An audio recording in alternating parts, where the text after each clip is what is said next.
முக்கியமாக நம்ம கடைப்பிடிக்க வேண்டியது, ஒவ்வொருத்தருக்கும் ஒரு நட்சத்திரம் இருக்கு இல்லையா? சிலர் அஸ்வினியில் பிறந்திருப்பாங்க, சிலர் பரணியில் பிறந்திருப்பாங்க.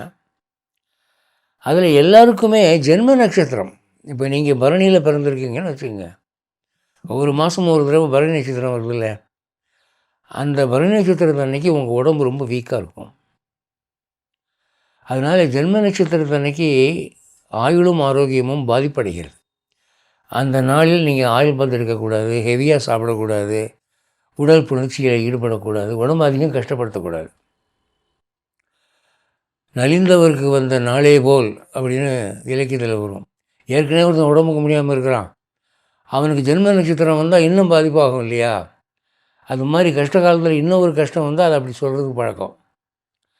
அதுபோல் ஜென்ம நட்சத்திரம், அமாவாசை, பௌர்ணமி, இந்த நட்சத்திரங்களில், இந்த திதிகளில் உடம்பு ரொம்ப டவுனாக இருக்கும். ரொம்ப சீக்காக இருக்கிறவங்க அமாவாசை அன்றைக்கி இறந்து போயிடுவாங்க, பௌர்ணமி அன்றைக்கி இறந்து போயிடுவாங்க. ஏன்னா தாக்கம் அதிகமாக இருக்கும். இது தவிர வேலைகளை ராகு வேலை என்றும் குளிகை என்றும் யமகண்டம் என்றும் பிரித்து வைத்திருக்கிறார்கள். அந்த நேரத்தில் நம்ம நல்ல காரியம் தொடங்கக்கூடாது. இது தவிர வெளியூர் போகிறவங்க சில கிழமைகளில் கிழக்க போகக்கூடாது சூலம், மேற்க போகக்கூடாது சூலம், அதுக்கு பரிகாரம் இது அப்படிலாம் போட்டிருப்பாங்க, பஞ்சாங்கத்தில் இருக்கும். இன்றைக்கி இளைய தலைமுறை அதெல்லாம் கடைப்பிடிக்கிறதே கிடையாது, கண்மூடித்தனமாக வாழ்கிறாங்க, எல்லா நாளும் எல்லாம் செய்கிறாங்க. அதன் விளைவு என்னாச்சு? இன்றைய இளைய தலைமுறையினர் பலமில்லாதவர்களாக,